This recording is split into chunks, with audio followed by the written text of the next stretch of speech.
Harry and Meghan heckled on the red carpet? And anything you can do, I can do better? Meghan's off-the-shoulder gown, just like Kate's. Then, trapped inside her car. Oh my God! Her search for the hero who came to her rescue. The car slipped. I'm stuck in the car. Plus, Kirstie Alley's battle with colon cancer. Was this a clue that something was wrong? You brutal little beast, you almost broke my back. Why they call it the silent killer. Early detection is essential. And the college roommate's murder investigation. Were there electronic locks on the bedroom doors? Are these things reliable? Did the killer know the codes to get inside? And exclusive, the 911 call made the night of the slaughter. It's one thing to drink in an apartment. Then, TV's hottest new show. Did this dance scene from Wednesday turn into a COVID super spreader event? And the puppy who swam to another state. The story just seems so insane to me that I cannot believe it's true. Then, did she really have to apply lip gloss right in the middle of an acceptance speech? Now, Inside Edition with Deborah Norville. Hello, and thanks for joining us. I'm Mary Kelly in today for Deborah. Prince Harry and wife Meghan faced a barrage of tough questions as they accepted a humanitarian award from the Kennedy family. And eagle-eyed royal watchers couldn't help but notice Meghan's off-the-shoulder gown was strikingly similar to a dress Kate Middleton wore just days ago.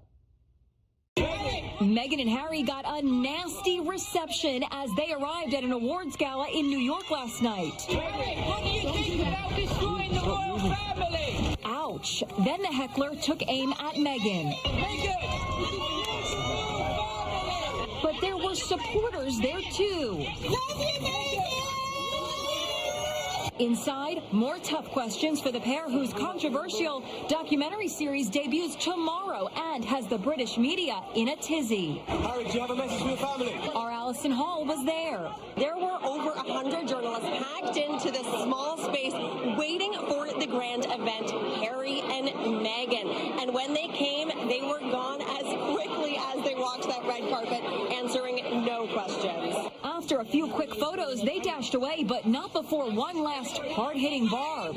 Harry, are you putting money before family? Are you putting money before family? Any questions? Meghan just kept smiling. She was all glammed up in a white off-the-shoulder Louis Vuitton gown and paid homage to Princess Diana by wearing her famous aquamarine ring. The dress was notably similar to the gown Kate wore last week in Boston. Kate's dress was rented, while Meghan's was custom-made. At the event in New York named in honor of the late Senator Robert Kennedy, Meghan and Harry were recognized for their work advocating for racial justice, including speaking out about what they say was racism in the royal family. We caught up with the night's host, Alec Baldwin. Do you think the royal family's racist? No. When they took the stage, the Duke and Duchess kept it light. But it's nice to share date night with all of you. Thank you for coming. Thank you for bringing me on this very special date night. Meanwhile, back in London, William and Kate are bracing for Harry and Meghan's exposé. No one knows the full truth. We know the full truth. Last night, they hosted a ritzy Buckingham Palace reception. Kate in a sparkly figure-hugging gown and tiara, looking very much like a future queen. Meghan may match her style, but will never have that title. While visiting New York, Harry and Meghan left their two kids, Archie and Lilibet, back home in California. A grandmother just survived a terrifying ordeal after her car slid off the road. She ended up trapped in her vehicle. She was rescued thanks to the help of a good Samaritan, and now she desperately wants to find that hero to give him a hug. Meet Lady Luck, as in lucky to be alive. Carla Long was driving to a doctor's appointment in Chester County, Pennsylvania, when she hit a slick spot on a curve. It sent her car flying, and she landed upside down. Ow! The grandmother of 7 found herself trapped. I couldn't move. I couldn't get out of the way or even get out of my seat. So I'm just honking and honking. She tried to activate Siri on her iPhone. Hey, Siri. Help! One by one, cars drove by, and no one stopped to help. I was crying. I was bawling my eyes out because I'm like, I'm going to die here. Then, out of nowhere, a hero appears. He's like, are you okay? Like your guardian angel. And I was like, oh, hi. And I'm like, please help me. I can't get out. I'm trapped. She was able to dial her husband and tell him what happened. Honey, the car flipped. I'm stuck in the car. Did you call 911? The man right in front of me is. Where are you at? 82. I'm stuck on the side of the road. This is where the accident happened. You can still see some of the debris here. But just as the Good Samaritan was calling 911, another vehicle hit the same chunk of icy road and came straight at them. Oh my God! Ow! A car just hit me! I heard something coming towards us. The man jumped completely out of the way, and another truck rolled on top of me. You can see the truck stacked on top of her car. Carla ended up in the hospital, but she's on the mend. And now she has one wish: to meet the hero who saved her life. I want to hug him. I can't give him anything for Christmas, but I at least want to. I owe him everything. The unidentified humble hero stayed around long enough to make sure Carla got out of the car safely. Then he went on about his day. Job well done. Carla suffered a concussion and a slipped disc, and because the steering wheel crushed into her chest, doctors want her to see a lung specialist as well. The death of Cheers star Kirstie Alley is shining the light on colon cancer. It's called the silent killer because it's usually not diagnosed until late stages. So what are the warning signs that you or someone you love is in danger? Jim Murray with what you need to know. Kirstie Alley's sudden death from colon cancer is raising new questions about what role, if any, Scientology played in her treatment. In a joint statement, her two children said Kirstie passed away after a battle with cancer, only recently discovered. Now former Scientologist Leah Remini, an outspoken critic of the church, is weighing in. While it has been reported that Kirstie sought conventional cancer treatment, which gave her a fighting chance, the majority of Scientologists do not seek treatment until it's too late. Inside Edition spoke to Mike Rinder, a former senior executive with the church turned critic. Scientologists generally are skeptical of modern medicine. They tend to put off going to recognized medical practitioners. The Church of Scientology has previously said it supports members getting conventional medical treatment, and the church says it does not involve itself in the diagnosis or classification of any medical condition. It's not known when Kirstie Alley was diagnosed with colon cancer, but one thing is certain: early detection is essential to surviving what is known as the silent killer. Unfortunately, this disease is a silent disease until it is very late. So patients can go for a long time without symptoms, and when we finally diagnose them, they can have very advanced disease. Kirstie Alley had a long battle with weight. Is obesity often a factor that can cause colon cancer? I wouldn't feel comfortable saying that obesity was the cause of her cancer. We do know, however, that obesity is associated with many cancers. Back pain can be another warning sign, and it certainly seemed an issue when Kirstie competed on The Masked Singer just 7 months ago. Goodbye. You brutal little beast, you almost broke my back. You can have a case where the disease has spread to the backbones, and that can cause pain, for example. But the doctor says more common warning signs are blood in stool, sudden diarrhea, sudden constipation, weight loss, and abdominal pain. Kirstie was 71 years old when she died, but experts say colon cancer is affecting more and more young people. Black Panther star Chadwick Boseman was just 43 years old when he died from the disease. It's actually projected by the year 2030, colorectal cancer will be the #1 cause of cancer-related deaths in people under 50. Scientology is planning a memorial service for Kirstie Alley to be held at their Clearwater, Florida headquarters. Now, on to the still unsolved murders of those 4 University of Idaho students. We're learning that all of the rooms inside the house had electronic locks on the door. So were they working the night of the murders? Did the bedroom doors of the 4 murdered University of Idaho students have electronic locks like this? A former student who lived in the house posted this photo and says all 6 bedrooms had combination locks. It's believed the students had a lock on their door similar to this. This is a keypad lock, and I'm at AAA Architectural Hardware in Manhattan with Richard Brown, who is the owner. Are these things reliable? They're very reliable when they're installed properly and when they're used properly. You press the code that was pre-programmed in, push down on the lever handle, open the door, and then close the door behind you. And it should be locked. But this was a party house. Many may have known the combinations. Meet you at the house, let yourself in. Kids do that all the time. Hey, Moscow police, come back here. Meanwhile, Inside Edition has obtained this body cam video taken on the night of the murders just a few yards away from the house. It's one thing to drink in an apartment where no one can see you. It's another thing for us to drive by and see you guys absolutely stumbling down the road. 3 freshmen were cited for underage drinking. Note the time, 3:15 a.m. Chillingly, police say the murders could have been taking place at that very moment. The 3 were cited near the Sigma Chi fraternity where Ethan Chapin and Zaina Kernodle attended a party. Look how close it is to the murder house. And the investigation is taking an emotional toll. Police Chief James Fry teared up as he spoke about the hunt for the killer on Fox News. We're human. We don't go to these and just turn it off. It affects us, but we have a job to do, and we're going to continue to do that job. We're going to continue to push forward. A neighbor reportedly said he saw the front door to the house wide open at 8:39 a.m., more than 3 hours before police arrived. By the way, it's now been 25 days since the murders. A moving tribute last night for Athena Strand, the 7-year-old allegedly murdered by a FedEx delivery man. And there was pink, Athena's favorite color as far as the eye could see, even in her mother's hair, which she dyed to honor her daughter.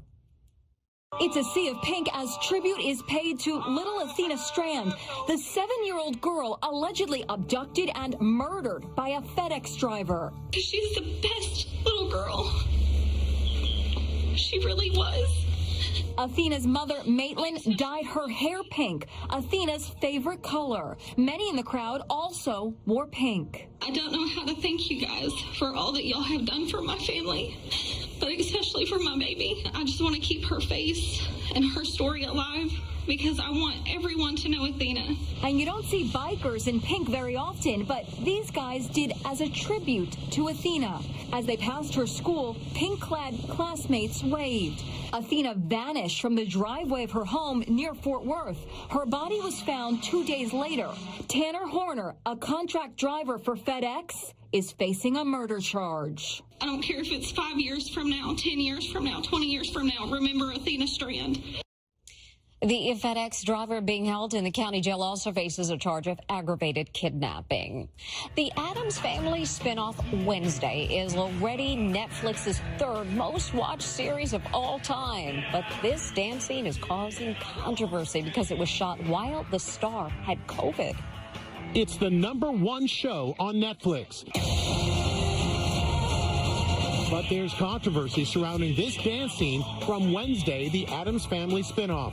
Star Jenna Ortega is now revealing she filmed the scene while sick with COVID. I had the body aches. I felt like I'd been hit by a car. They were giving me medicine between takes. She says they continued shooting the dance scene while waiting for the results of her COVID test, which came back positive. Now there's fallout. It was dangerous, unethical, and extremely selfish, goes this social media comment. It's horrible, absolutely callous disregard for her coworkers. The production company insists strict COVID protocols were followed, and once the positive test was confirmed, the production removed Jenna from set. No surprise here, but a 2nd season of Wednesday is already in the works. So we'll be back with more Inside Edition after this.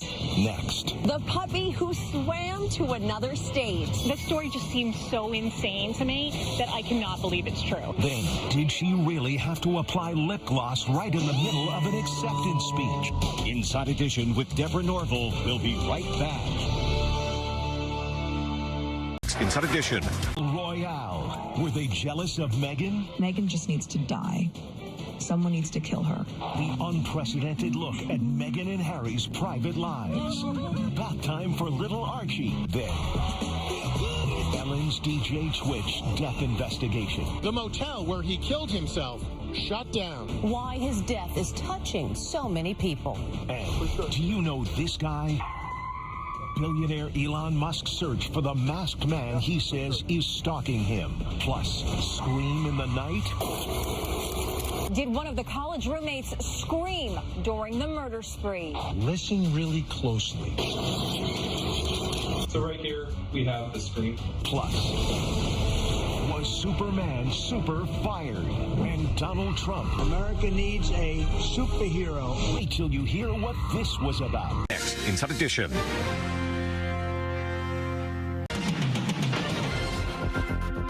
Talk about a strong swimmer. This dog named Bear actually doggy paddled all the way from one state to another. Now we're retracing Bear's bear of a swim. It's the call of the wild for this dog named Bear. Good boy. He got loose in New York City, ran for 30 city blocks, and then did something incredibly reckless. He swam to another state. This story just seems so insane to me that I cannot believe it's true. Bear jumped right into the Hudson River, which separates Manhattan from New Jersey. It's a busy shipping lane with dangerous currents. Not many humans can make the mile-long swim, but for Bear, it was a breeze. How'd he do it? Bear is a mix of two big unique breeds, a Bernese Mountain Dog and a Leonberger.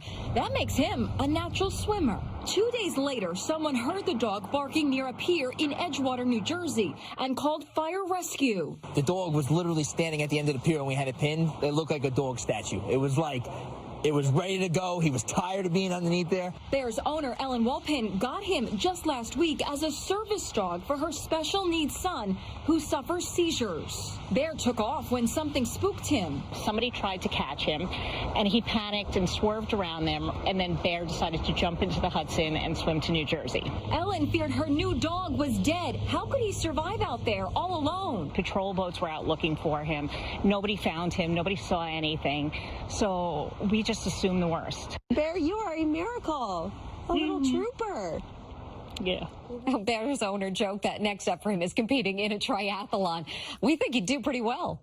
Still to come, did she really have to apply lip gloss right in the middle of an acceptance speech?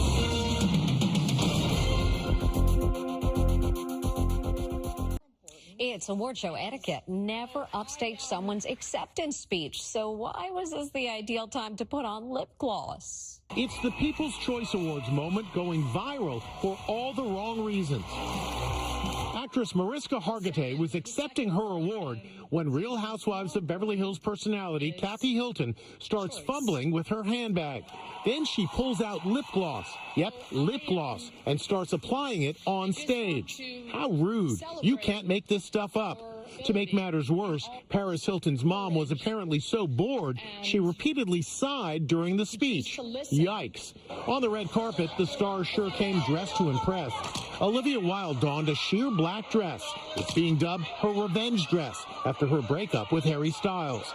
Carmen Electra showed lots of skin in a skimpy black metallic bra dress.